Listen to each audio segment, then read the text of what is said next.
Christopher Nolan's The Odyssey is on the verge of crossing $1 billion. The 173 minutes R-rated epic, which was shot entirely on IMAX film cameras, an experience which only 41 theaters on Earth can offer, has taken over the cinema and cultural conversations. And if you are wondering if the runtime kept under 3 hours was a creative choice, stay tuned because the reason will blow your mind. You're a man who needs to control his fate.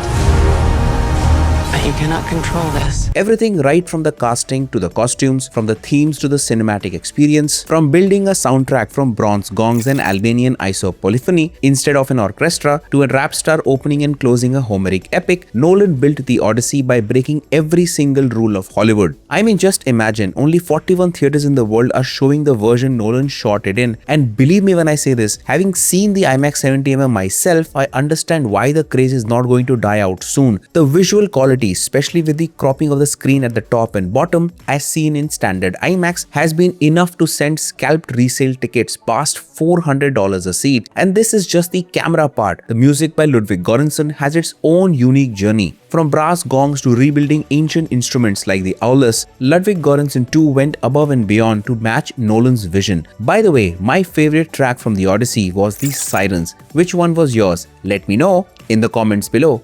Now let's face it, Christopher Nolan is no ordinary filmmaker, and you may not know, but the Odyssey also gave Nolan his first songwriting credit. The camera, the music is just part of his genius ensemble, and with each and every film he has pushed the boundaries of filmmaking, and with every film he makes others follow along the cinematic lines he draws. Denis Villeneuve shot a big part of Dune 3 on IMAX film cameras, the first time he's worked with the format. I can't see what's ahead. How does it feel to be human? Like everyone else, Paul Atreides. And Ryan Coogler used the same 70mm approach for key scenes in Sinners. We gonna kill every last one of you.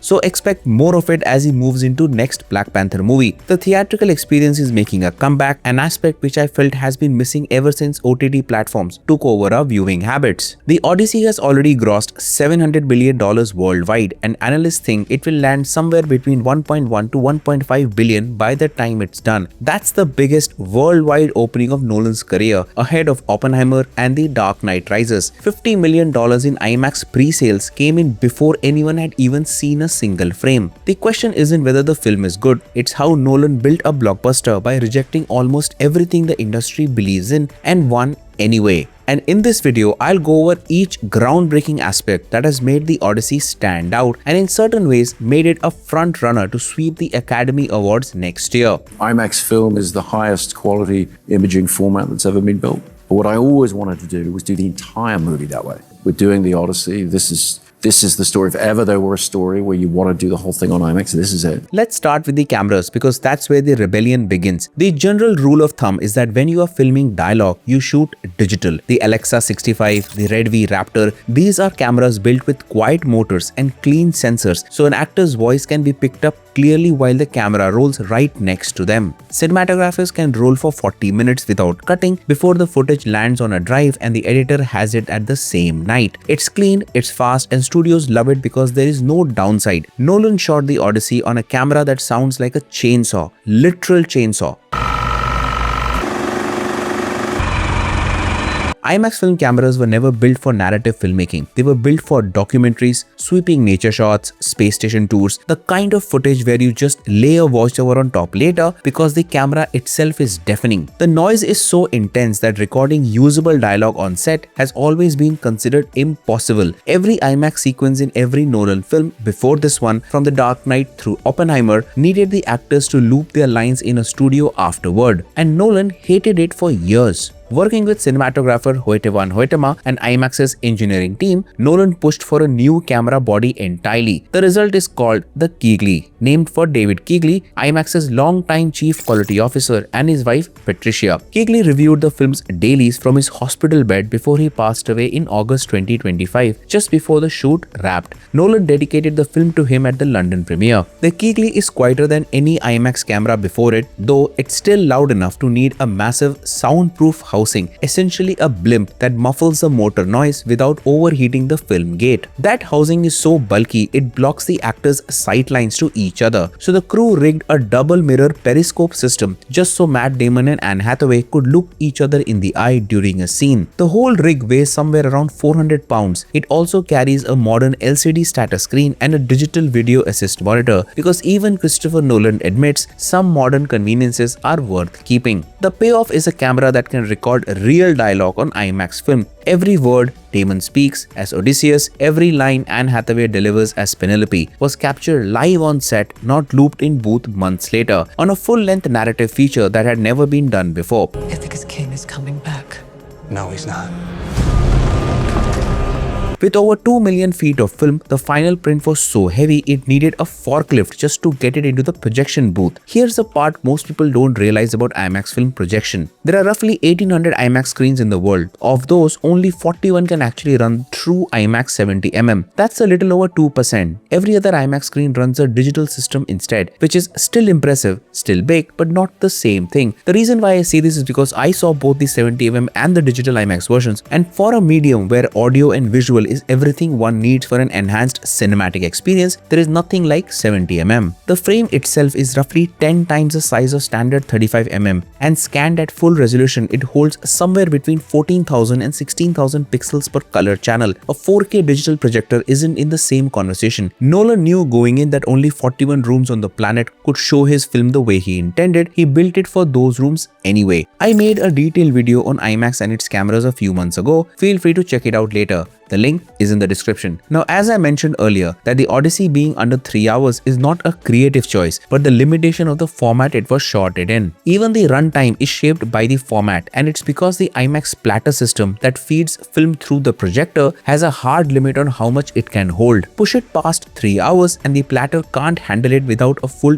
rebuild of the projection hardware. So the length of the story was partly dictated by the machine that plays it. But the cameras are only half of what makes the film strange. The other half is what it sounds like. Nolan told composer Ludvig Göransson, who scored Nolan's films since Tenet, to do something that sounds almost ridiculous on paper. Because everything in the Odyssey was symbolizing the Bronze Age, Göransson bought dozens of bronze gongs in different sizes and pitches and ran them through modern synthesizers until they landed somewhere between a bell and a detonation. And this is not an exaggeration. This is how detailed Göransson was. He rebuilt ancient instruments including the olas, a double-barreled flute that almost nobody plays anymore, and early lyres. The sound that you hear when Odysseus plucks his bow came from that lyre, because it has the exact echo needed before something like a bow snaps loose. Then Göransson traveled to southern Albania to record isopolyphony, a UNESCO-recognized vocal tradition where several voices weave around each other in dissonant, haunting harmony. He layered that with traditional shepherd instruments and ran the whole mix through heavy distortion for the battle sequences. The opening track, Zeus's Law, is cold synths and frantic propulsive percussion. The tracks built around Circe and Hades lean on low,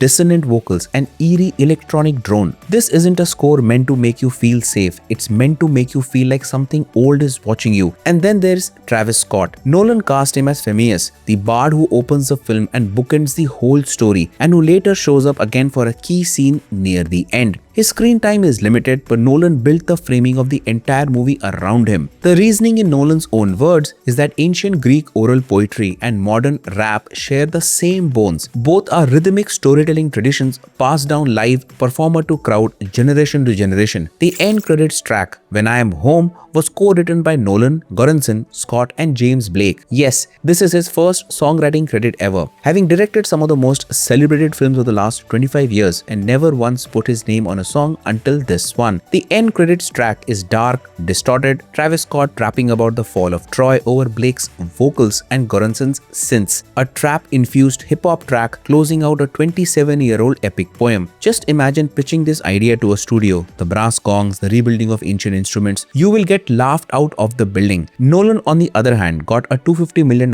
budget and a final cut. You gods don't speak in ways we understand.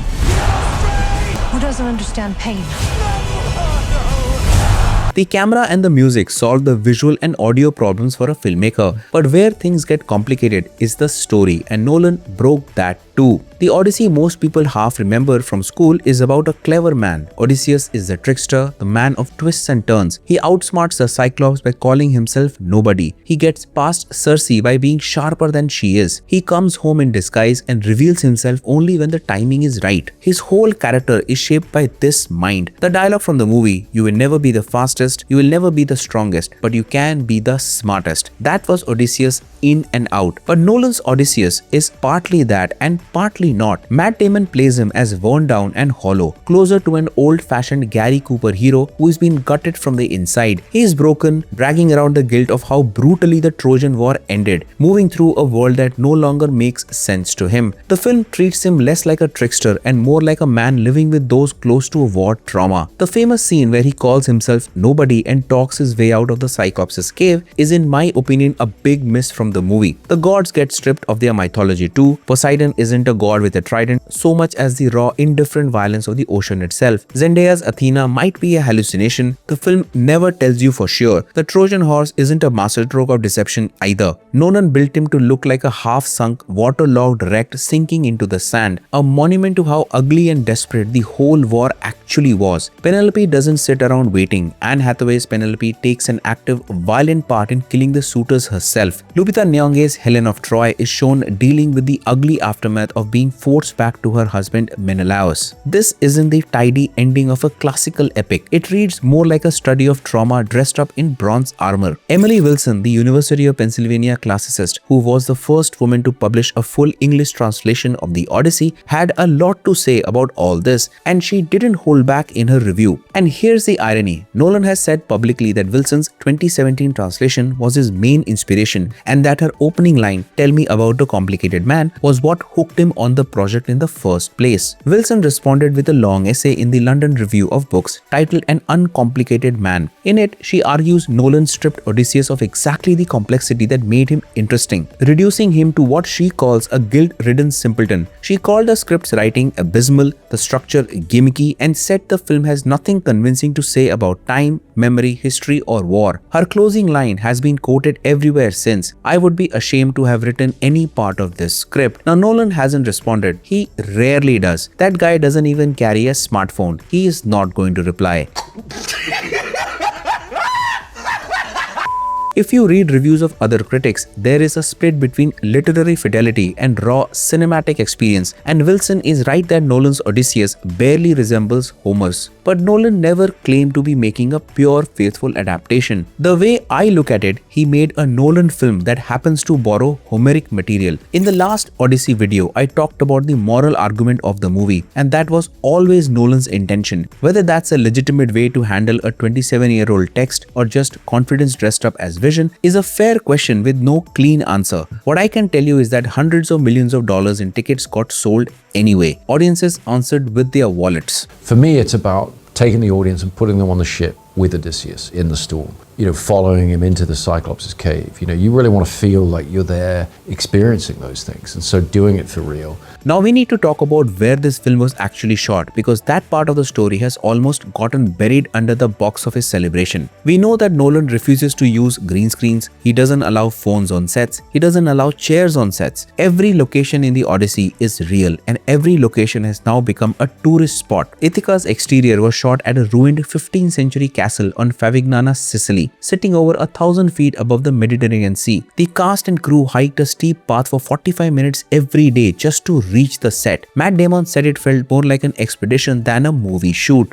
Let's go!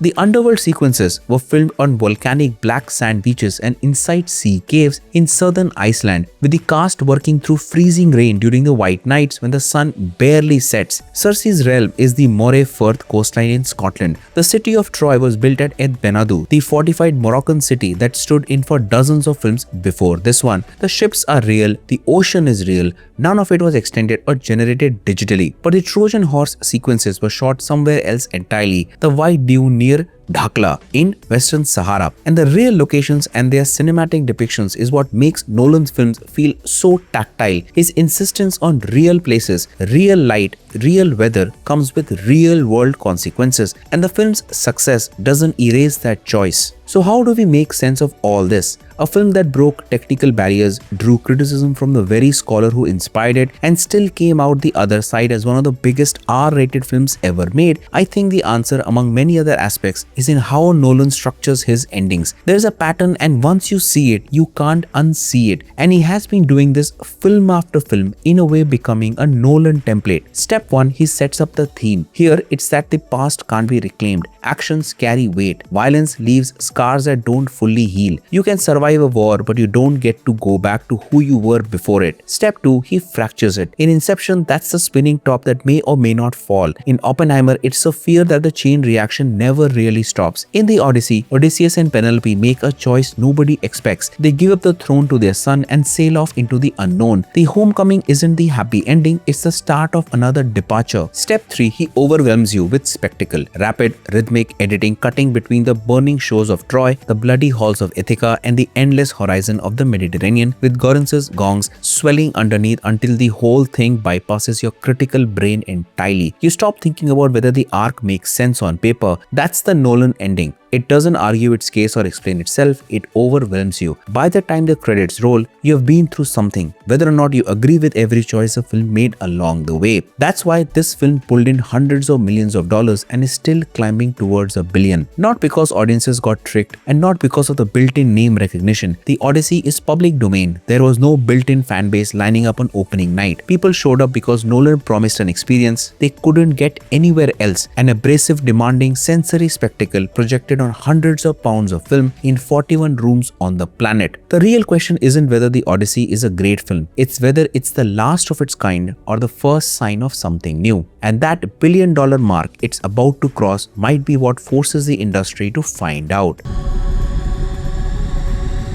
Bringing it all.